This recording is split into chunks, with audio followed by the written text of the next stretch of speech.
Hi friend, আপনারা সব কেমন আছেন? আশা করি সব ভালো আছেন। আমি নিয়ে চলে এসেছি আজকে নতুন ধরনের একটা রেসিপি আবার।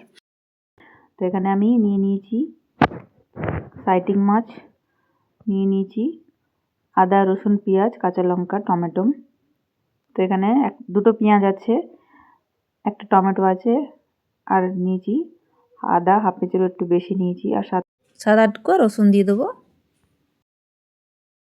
লঙ্কা একটাই দিচ্ছি, লঙ্কাগুলো খুব ঝাল, তো আপনারা কম বেশি যেরকম খান সেভাবে দেবেন।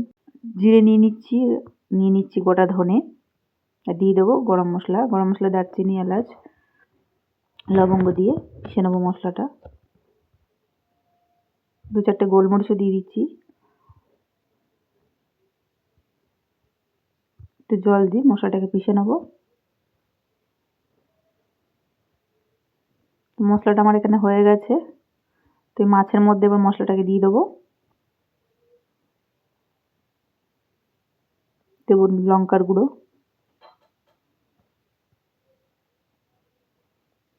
দিয়ে দেবো নুন, হলুদ,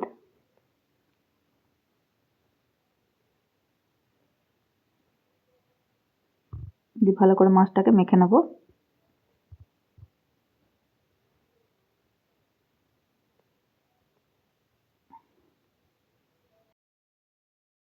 গ্যাসে এবার চাটুটা বসিয়ে দেবো।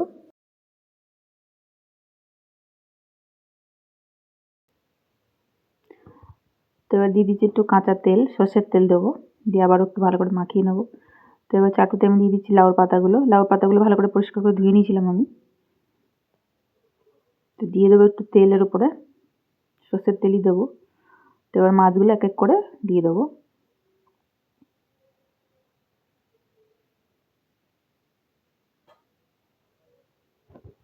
তো এখানে আমি কচি কচি ডাঁটাগুলো নিয়েছি, আর দুটো আলু কুচি নিয়েছি কেটে সরু সরু করে, দিয়ে দিচ্ছি কাটা পেঁয়াজ, 7-8 কোয়া রসুন দিয়ে দেবো, দিয়ে দিচ্ছি টমেটো একটা, দিচ্ছি লঙ্কার গুঁড়ো, নুন দেবো একটু, দিয়ে দিচ্ছি হলুদ গুঁড়ো, দিয়ে দেবো যে বাকি মশলাটা ছিল এর মধ্যে দিয়ে দেবো, দিয়ে ভালো করে এটাকে মাখিয়ে নেবো। একটুখানি কাঁচা সর্ষের তেলের মধ্যে দিয়ে দেবো। এটা দিলে এর সাথে খুব ভালো লাগে খেতে, আপনারা খেয়ে দেখতে পারেন। আমি ভয়েস দিচ্ছি তাই বলতে পারছি, দারুণ খেতে হয়েছিল, আপনারা এরকম করে খেতে পারেন। তো আলুটা ডাঁটাটা যেটা মশলা মাখিয়ে রেখেছিলাম এটা সাইড দিয়ে এবার দিয়ে দেবো।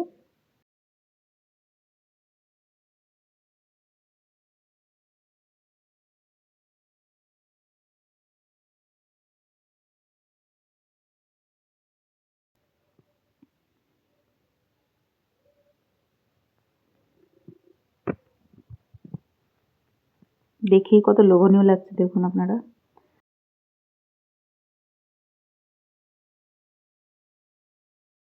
তো চাটুটা আমার ছোট পড়ে গেছে, যার জন্য আমি আবার কড়াইতে দিয়ে দিয়েছি, দিয়ে ভালো করে এটা চাপা দিয়ে দেবো, দিয়ে আঁচটাকে একদম কম করে বসিয়ে দেবো। লো টু মিডিয়ামে রাখতে হবে গ্যাসটা।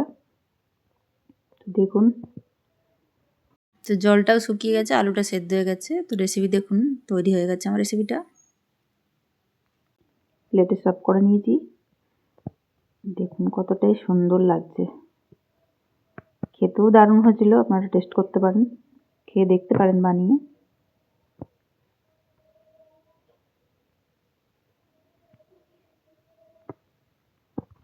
গরম গরম ভাতের সাথে দারুণ লাগে খেতে রেসিপিটা, বিশেষ করে শীতের সময়। সবাইকে নমস্কার, মাই মম কিচেন ব্লগে দেখা হচ্ছে আবার নতুন কোনো রেসিপি নিয়ে। টাটা।